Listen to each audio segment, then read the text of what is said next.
Hello, imaginary friends, and welcome to the Imaginaries Literary Podcast.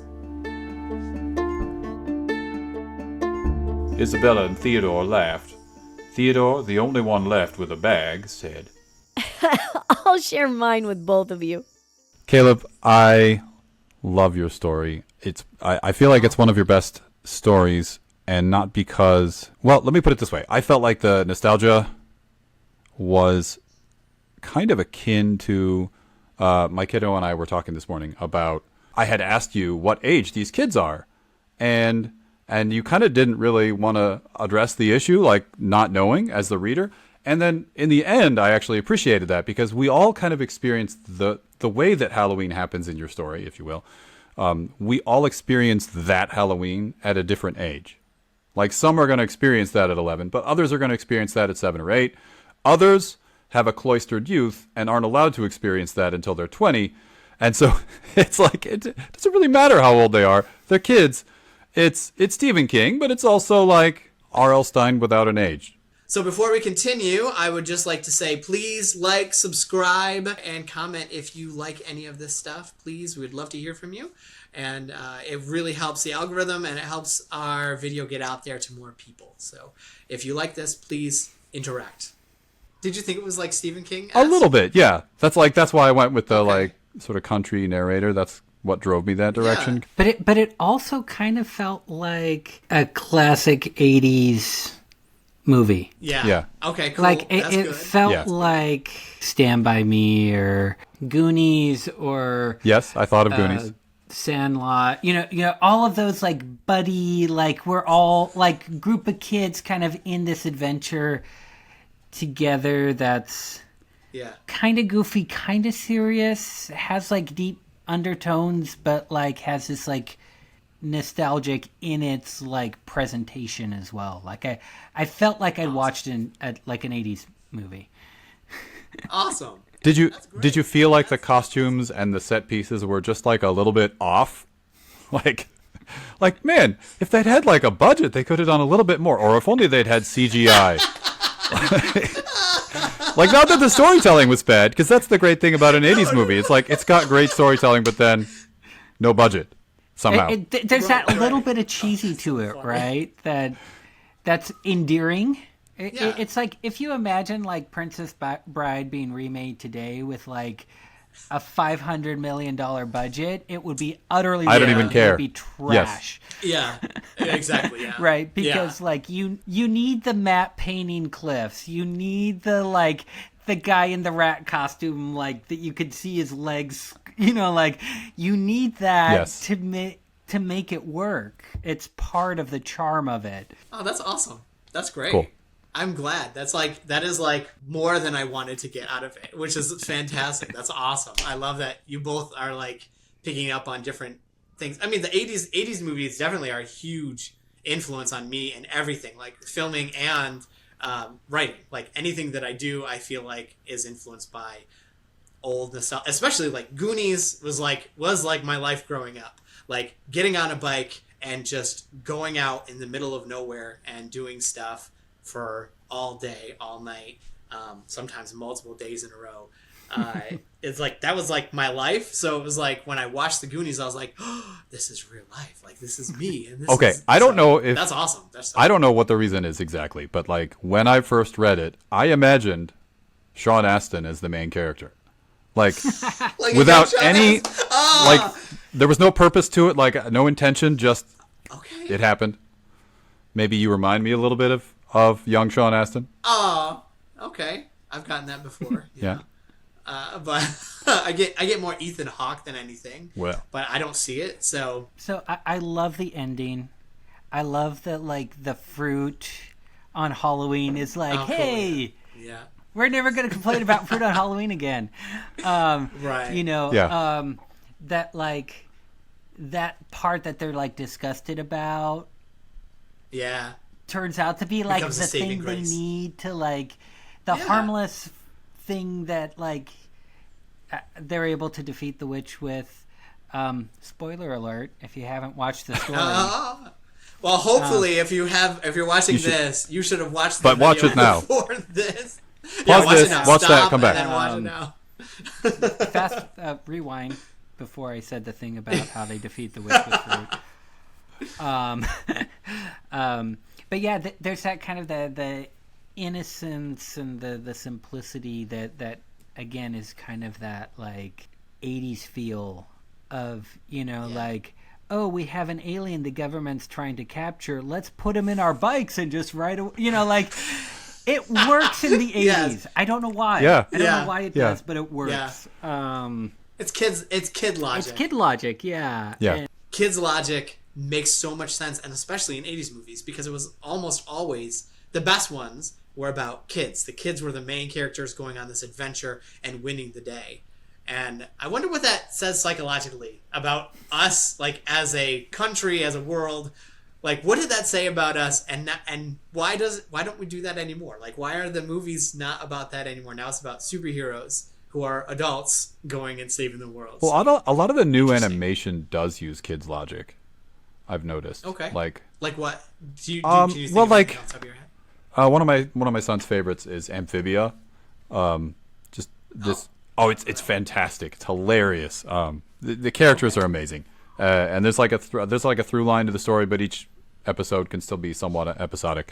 But anyway, it's fully kids' lot. Basically, a girl opens a box in an antique shop with her two friends, and is magically transported. Oh wait, I forgot. She stole it. That's one of the reasons why it happens. If she hadn't stolen it, things might have been different. But anyway, she gets transported to this other world where amphibians are the sort of sapient life, and those like reptilians that people think there are reptilians around everywhere. I mean, no, but for real, no. It's really cute and hilarious and very snarky. Everything's snarky now, so that's nothing. But highly recommend it. I think it's on Disney, which is surprising. But I mean, I'd love to hear some of the inspiration behind the story for you. Okay, so I wasn't allowed to trick or treat when I was a kid. You're the cloistered life I was talking about. Yes, exactly, and that's why I raised my hand. But this was like my imagination of what trick or treating was like, because it was either dangerous or we were doing something else or whatever. I don't know if like my parents listened to the rumors of like the razor blades and the candies or whatever, like, right. Oh, kids are in danger, but I was not allowed to trick or treat. So we would go out and do other things, like there would be parties or like they didn't do trunk or treats back in the day, so I that I know of. So we didn't do any of that stuff, and I mean, quite honestly, we didn't live in a good neighborhood anyway, so it probably was better that we didn't go. But what I would do on Halloween night, I would just like sit and think and be like, all right, what are the other kids doing? Like, what are they doing now? Clearly squirting lemons in witches' faces. Yes, of course, exactly. Right. So we were, Caleb. We were. Nail on the head. That makes me happy. Yeah, I was just, when Halloween was coming up, I think that we all had a discussion. We were like, hey, what are we gonna do? And I was like, I'll write something. I want to write something. And so I just sat down and I actually wrote it in 2 nights. Nice.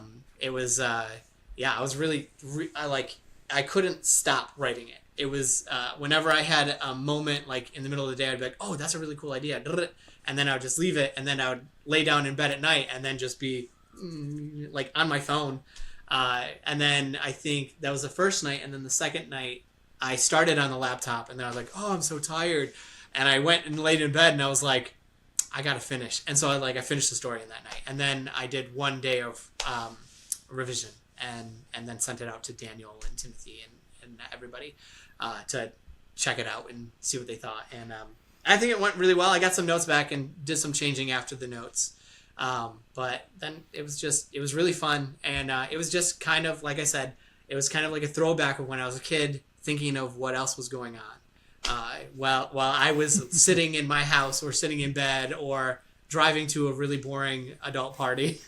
Like, what are kids doing right now? So it was kind of that. And as an adult, I love Bob's Burgers. I think Bob's Burgers is probably one of the best adult animations on TV right now. And it's hilarious. It's heartwarming. It's really, really good. And they always have a Halloween episode. And it's the best. I look forward to it every year. I wonder whether you... Okay, because I've been trying to figure out, like, what about this story makes me feel like it's so well done compared to, like, when you first... Like, the first thing you brought to our meetings, like, 10 years ago. You know what I mean? Because I really feel like you've developed as a writer. And obviously, like, when you get the tools and you start using them time and time again, they're going to stick. Of course. Sure. But, like, 2 days? And by the way, I take back what I said. You can do something quality in a short amount of time. Because apparently you did. Thank you. I appreciate that. Yes, I mean it. Anyway, and I wonder if it's connected to the fact that you didn't actually have that experience. That there was like a hunger. There was like a need that you had to... Yeah, to write it. Yeah, you had a need and you had to fulfill it. And as soon as you began to, like, eat that forbidden fruit... lemon, you kept on eating it. You're like, I need this whole thing. I need to perfect this. I need to figure out exactly what this taste is. And I wonder if, like, that's part of us when we explore fantasy. We're like, there's something missing.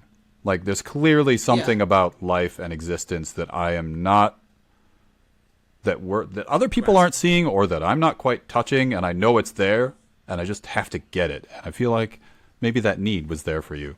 I don't think that I'm grieving, and I don't think my grief is like for those things, for those experiences. I don't think that was necessarily the motivation, at least on the conscious level. Maybe if we get like like Carl Jung in here, then maybe late, it's late, and it's in, my subconscious. Might be a while before we get him in. I need to figure this out.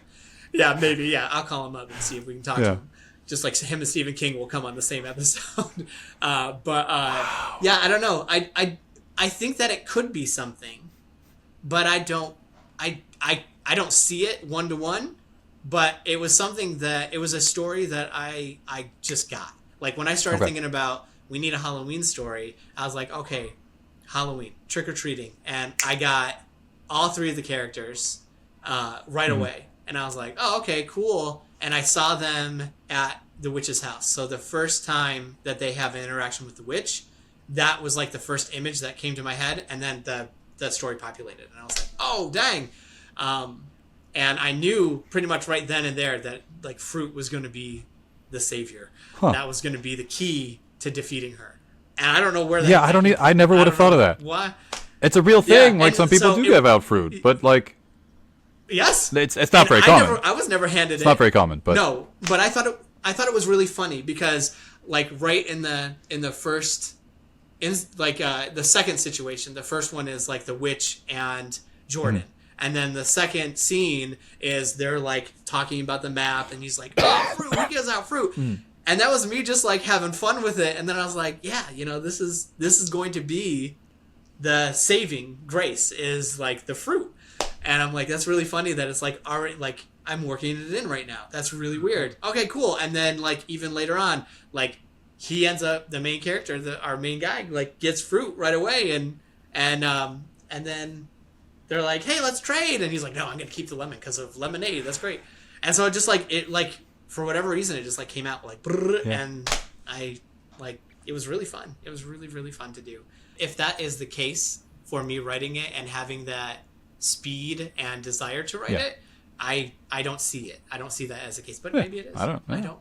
Maybe, I should lay down on the couch and then we should talk about it, and then I'll start weeping, and then we'll figure it out. That is the case. Oh my gosh, my childhood was ruined because I didn't go trick-or-treating. Well, I'm still stuck on the picture of Carl Jung analyzing Stephen King on our podcast, and we're just like, what's going on? But coming back to Dan's point earlier about the quality of the writing, part of what happens as you develop as a writer and as you practice and put in the time and the energy to craft stories and develop stories over and over and over again is that you begin to internalize the story mechanisms. You put the gun on the mantle before you even realize that you're going to use the gun, because your brain already knows we're going to use the gun, even if it hasn't like fully connected in your ideas, because it's so the elements are so ingrained in you at that point that you can do all those processes so quickly that you're not even conscious of them happening. Here's my Stephen King mention. This is why he writes so many books all year, because he has all of those in mind, and it's like just picking up the tool, and it's just like automatic. Like everything falls into place like Tetris. So like when you first start driving, right? Everything feels overwhelming. Like turning your blinker on, merging onto the highway, keeping in the lane, like checking your mirror, everything feels overwhelming and everything takes conscious effort. After you've been driving for like 20 years, you can arrive at your destination and realize that you had no like conscious memory of actually doing the driving, because your brain's on other stuff and you just go, you're in autopilot. For people who are just beginning the writing journey, all these things that take time and are hard and you have to struggle through and feel overwhelming, you reach a point, if you continue to work at them, where the process becomes automatic. You gain autopilot of some of those mechanisms so that you can just write. And you're not worried about all of the little pieces of storytelling, because you've internalized that enough that you can weave fruit throughout it before you realize, oh yeah, this is the piece, and it's already there. Right. You've already done the work for it, because you've had enough stories where you reach the end and go, oh, fruit should be a thing. Now I have to go back and figure, like, how do I fit it in? Work it in, or other people are like, dude, if you're going to have fruit be the end thing, like, there's got to be fruit throughout it. Like, you got to foreshadow. You got to put that fruit on the mantle. And you learn that through rewriting, through feedback and all of that, to the point where you can sit down and in 2 nights write a story like that. Yeah, and again, it was a short story, so it is much easier to write a short story than it is to write a full novel, or even a novella. So it's definitely much easier to do it at that point. And I'll say with the last 3 shorts that I've written, it's been about a 3 to 5 day, like, sit down, and that's essentially 3 to 5 nights. I usually do it at night when I'm not working. So, so in case my boss is watching this, I'm not writing while I'm working. While I'm not on the He's not. job. I've tried to call you before when you're at work, and without thinking, because I'm like, well, I'm done at school, so he's done, but you're not, and you don't answer. Like, no, I'm not. I don't answer. I can't. Either I'm on set or I'm like in the edit suite. So, but yeah, it's usually about 3 to 5 days, and this one was just particularly fast. Of course, 3 to 5 days to get the first draft done, and then another day or 2 or night to get it to a good area where I'm like, or a good place to where I can like then share it. I have another one that I'm gonna share here that I finished a while ago that I just need to go through the rewrites, and then we'll share it at some point. But it is my most Stephen King-esque version, with like just a touch of like supernatural whatever. So it's like more like. Do we know this one? No, you don't know this one. I just wrote it a couple weeks ago. Okay. It's like The Green Mile, not as good as The Green Mile, and not as long as The Green Mile. Always pitch things story, as but it's like this, but not as good. So The Green. Yes. 100 Do you want to read it?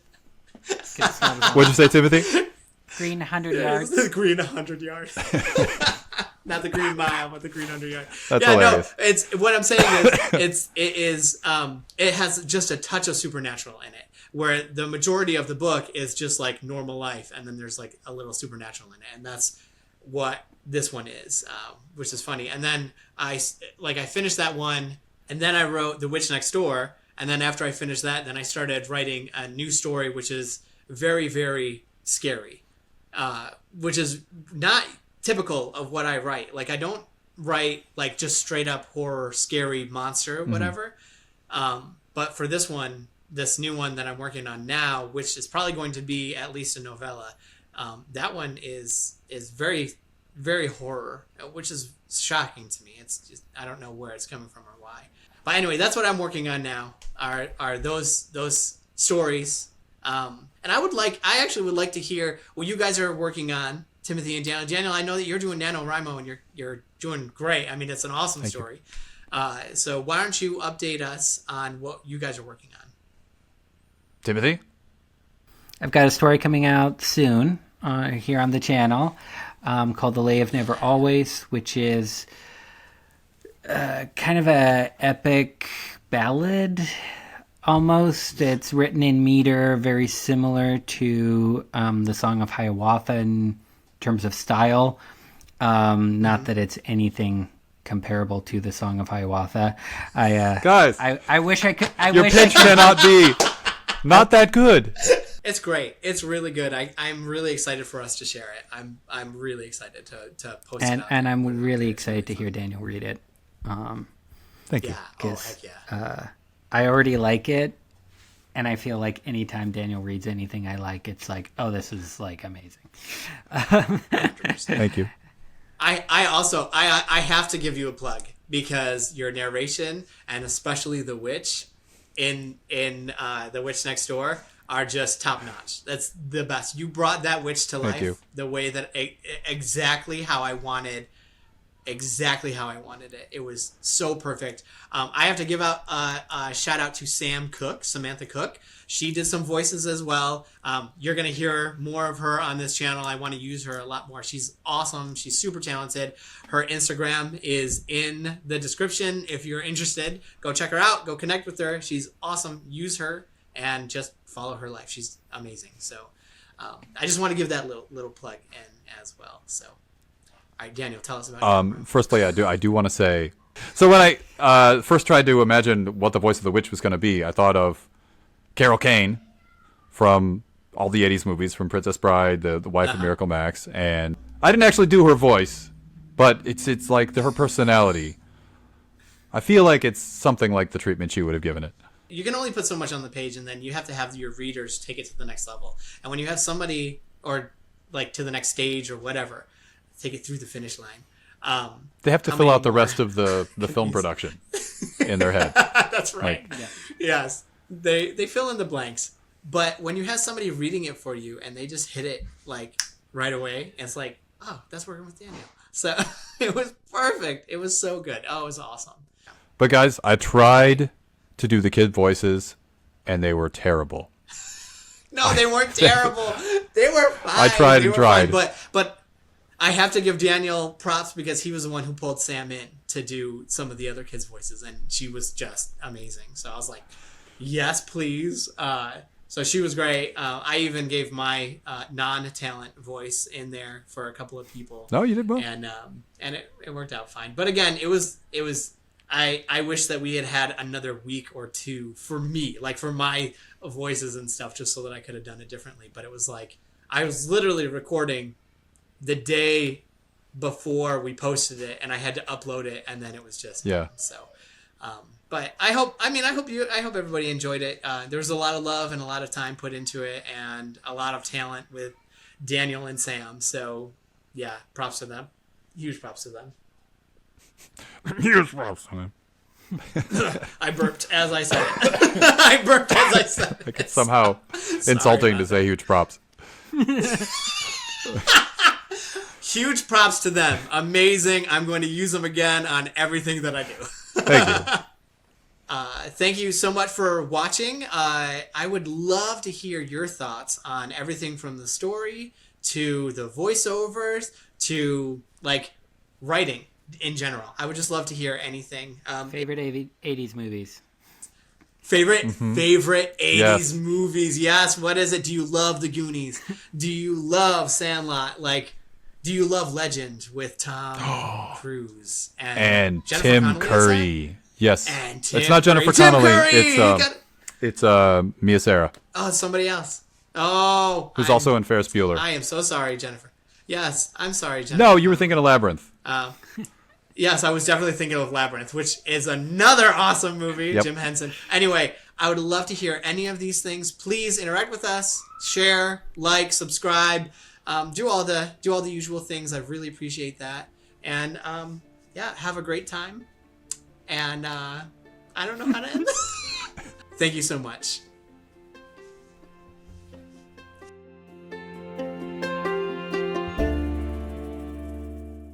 Hi. If you want to watch something, watch this. Or maybe it's over here. I don't know where it's going to be, but it's going to be somewhere.